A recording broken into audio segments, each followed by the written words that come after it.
문희정의 핫 키워드. 지금 이 시각 가장 뜨겁고 가장 궁금한 국제 이슈를 다각적으로 분석해보는 시간입니다. 문희정의 핫 키워드, 문희정 국제정치평론가 전화로 연결합니다. 안녕하세요. 네, 안녕하세요. 네, 앞서 제가 오프닝에서도 말씀을 드렸습니다만 이 미국이 보낸 구호 물품을 베네수엘라로 반입시키기 위해서 국경을 넘었던 이 과이도 국회의장 체포 위협에도 불구하고 현지 시간으로 4일에 귀국을 했다는 소식이 전해졌는데 체포가 됐습니까? 현재 상황 어떤가요? 체포되지 않았습니다. 아. 네. 체포되지 않았고요. 이제 그 체포를 하게 되면은 미국 측에서 가만히 있지 않겠다라는 협박을 계속해서 했었죠. 그리고 사실 베네수엘라 입장에서는 과이도가 어떤 의미에서는 체포를 노리고 입국을 강행한 부분도 있거든요. 그러니까 과이도라는 그러니까 대표적인 베네수엘라의 야권 인물을 베네수엘라 정부가 체포를 했을 경우에 이 정부가 정말 탄압을 하는구나, 인권 탄압을 하는구나라는 이미지로 오히려 부정적인 부분이 부각될 수 있기 때문에 제가 봤을 땐 전략적인 차원에서 체포를 하지 않았고요. 이 부분을 가지고 베네수엘라 정부가 이 과이도에게 협상을 제의를 한 거다, 대화를 하려고 하는 거다라는 분석도 나오고 있는데요. 글쎄요, 그 부분에 대해서는 저는 과이도라는 인물이 그렇게 체포까지 해서 국제적인 인물로 더 부각시켜줄 정도로 마두로 정권에 위협적이지 않기 때문이다라고 생각을 하고 있습니다. 자, 그러면 어쨌든 계속해서 뉴스에 등장을 하고 있습니다. 이 베네수엘라의 과이도 국회의장 누구인지부터 한번 알아볼까요? 네, 후안 과이도는요, 베네수엘라의 야당인 인민의지당 재선 의원이고요. 현재 야당 연합이 70%를 차지하고 있는 국회의장을 맡고 있습니다. 이 베네수엘라에서는 워낙 난립하는 정당이 수도 많고 선거제도가 복잡하기 때문에 우리나라와 달리 선수가 많지 않은 의원들도 국회의장이 될 수 있고요. 임기도 1년 정도로 짧습니다. 네. 자, 우리 전진영 아나운서가 말씀하신 것처럼 한 자국의 국회의장이 출국을 했다가 귀국을 한 것이 왜 뉴스거리가 되냐. 그건 스스로 대통령이라고 선언을 하고 미국을 비롯한 서방 국가의 지지를 등에 업은 채 현재 정권을 잡고 있는 마두로 대통령 퇴진을 요구하고 있기 때문입니다. 네, 이 인물에 대해서 소개를 할 때 공식 직함을 국회의장이라고 말씀을 드렸었는데 대통령 선언을 본인이 직접 했다고요? 그렇습니다. 지난 1월 23일 지지자들이 모인 집회에서 자신이 이제부터 베네수엘라의 대통령이라고 선언을 했는데요. 선거로 당선된 니콜라스 마두로 현 대통령이 부정선거로 당선됐기 때문에 적법성이 없다며 헌법에 따라 국회의장인 자신이 대통령직을 승계한다고 밝힌 겁니다. 네. 그리고 기다렸다는 듯이 미국을 포함한 서방 국가와 남미 우파 정권 등 10개국 이상이 그를 임시 대통령으로 인정한다는 지지 의사를 밝혔고요. 미국은 국제사회를 향해 계속해서 과이도를 베네수엘라의 대통령으로 인정할 것을 촉구하고 있는데 현재까지 우리나라를 포함한 50여 개국도 동참한 상태입니다. 네, 이 부분이 굉장히 이상한데요. 이 베네수엘라도 국민들이 선거로 대통령을 뽑는 나라이지 않습니까? 그런데 국회의장이 본인이 직접 대통령을 하겠다라고 나서는 것도 이상하고 또 그에 대해서 다른 나라들이 대통령으로 인정하겠다, 지지하겠다라는 의사를 밝히는 것도 이상하고요. 네, 정확한 지적입니다. 정말 미국이 인정하면은 아무나 대통령이 되는 겁니까? 그러니까요. 예, 전제 군주국도 아닌 주권 국가에서 대통령을 뽑는 건 그 나라 국민들의 고유 권한입니다. 네. 그 어떤 나라도 다른 나라 국민들의 권리를 박탈할 수는 없죠. 그건 엄연한 주권 침해 행위이고 내정 간섭이라고 할 수 있는데요. 그렇기 때문에 러시아, 중국, 쿠바, 터키, 이란 등의 나라는 정당하게 선거로 선출된 마두로 대통령을 합법적 대통령으로 지지하고 있는 겁니다. 네. 지난 1월 10일 집권 2기를 시작한 마두로 대통령은 미국이 세계 최대의 석유 매장량을 자랑하는 베네수엘라에서 이권을 차지하기 위해서 과이도라는 꼭두각시를 앞세워서 정권을 찬탈하려 한다면서 강하게 반발하고 있습니다. 네, 나라별로 이권이 여기 안에도 숨어있는 것처럼 딱 보이는데요. 그러면 이 남의 나라 대통령을 마음대로 바꾸려고 하는 이 미국, 그 이유를 뭐라고 이야기합니까? 미국은 늘 그렇듯 같은 이유를 댑니다. 도널드 트럼프 미국 대통령은 베네수엘라의 민주주의를 회복하기 위해 미국의 경제력과 외교력을 총동원하겠다고 밝혔는데요. 네.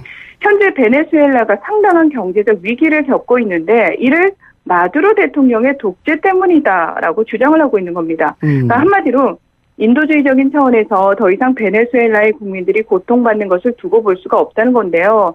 세계 인권국가로 자처하는 미국이 앞장서서 베네수엘라 국민들을 구해주겠다는 전형적인 지구방위대의 논리인 거죠. 네. 그럼 실제로 베네수엘라 국민들이 이 정도로 지금 고통받는 상황에 처해 있나요?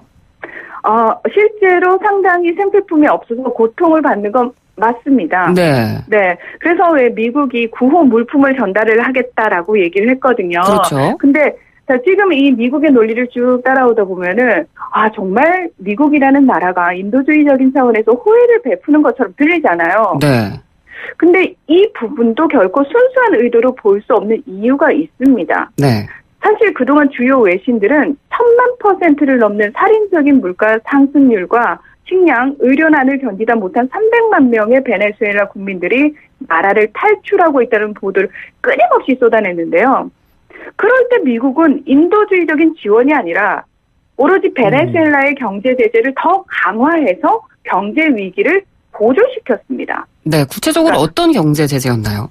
네, 실제로 그 베네수엘라의 국가 재정의 대부분을 차지하는 국영 석유 기업의 그 교류 자체를, 네.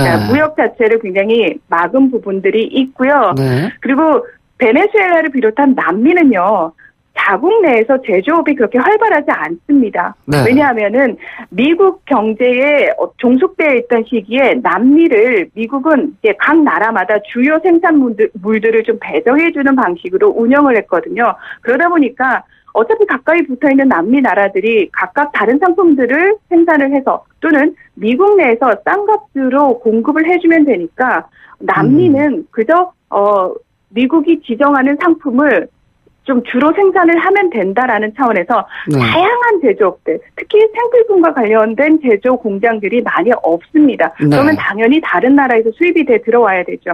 하지만 그 수입이 원활치 않도록 봉쇄를 한 겁니다.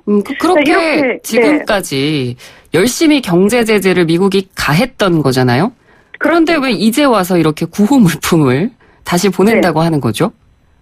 그게 정말 이상하다는 겁니다. 네. 특히나 시르키가요, 과이도를 임시 대통령으로 인정한 직후에 미국 공군 수송기를 통해서 베네수엘라로 직접 보내주는 것도 아니고 베네수엘라와 국경을 맞대고 있는 우파 정권이 들어서 있는 콜롬비아에 음식과 비누, 치약 등 180톤 규모의 구호 물품을 보낸 겁니다. 네. 근데 왜 하필이면 이 시점에 인도주의적 지원에 나선 걸까? 이 부분이 제가 의심스럽다고 말씀을 드리는데요. 네. 물론 여기서 오해하시면 안 되는 게 베네수엘라의 경제 위기가 단순히 미국의 제재 때문만은 아닙니다. 네. 석유에만 의존한 단조로운 산업 구조와 유가 하락이라든지 또 부정부패가 만연한 사회 시스템, 마두로 정권의 무능까지 여러 가지 원인들이 복합적으로 작용한 결과라고 할 수 있기 때문에 경제 위기의 원인에 대한 논의는 다음번으로 좀 밀어놓겠습니다. 네.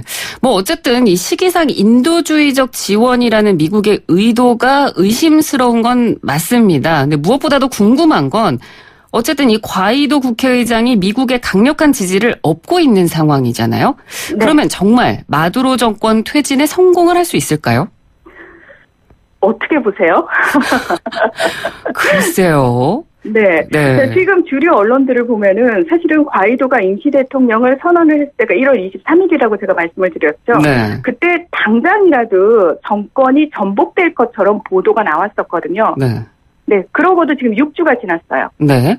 별다른 움직임이 없습니다. 한마디로 말씀드려서 그렇게 될 가능성 많지 않아 보입니다. 일단은 내부적으로 과이도가 원하는 만큼 민심이 움직여주지 않고 있는데요. 네. 구호 물품으로 민심을 자신 쪽으로 돌리기 위해서 국경을 넘는 강수를 뒀지만 결국 구호 물품 반입에 실패했습니다.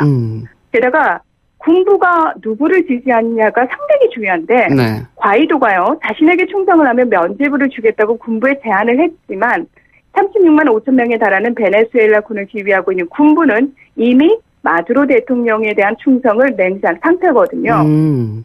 또 이 마두로 정권의 지지 세력인 콜렉티보스로 불리는 무장 민병대도 160만 명에 달하는데요. 이들은 베네수엘라의 위기는 외국 세력들 때문이다. 언제든 침공에 맞설 준비가 돼 있다며 결기를 다지고 있습니다. 네. 이게 이제 내부적인 문제고요. 외부적으로는 이미 베네수엘라에 많은 자원과 자금을 투입한 러시아와 중국은 결코 베네수엘라에 친미 꼭두각시 정권이 들어서기 원하지 않기 때문에 미국이 원하는 것처럼 군사 개입을 해서라도 강제로 정권을 전복하는 것은 쉬운 일이 아닐 겁니다. 네, 그렇군요. 자, 오늘의 핫 키워드는 베네수엘라의 과이도 국회의장이었습니다. 오늘 말씀 잘 들었습니다. 고맙습니다. 네, 고맙습니다. 네, 지금까지 문희정 국제정치평론가였습니다.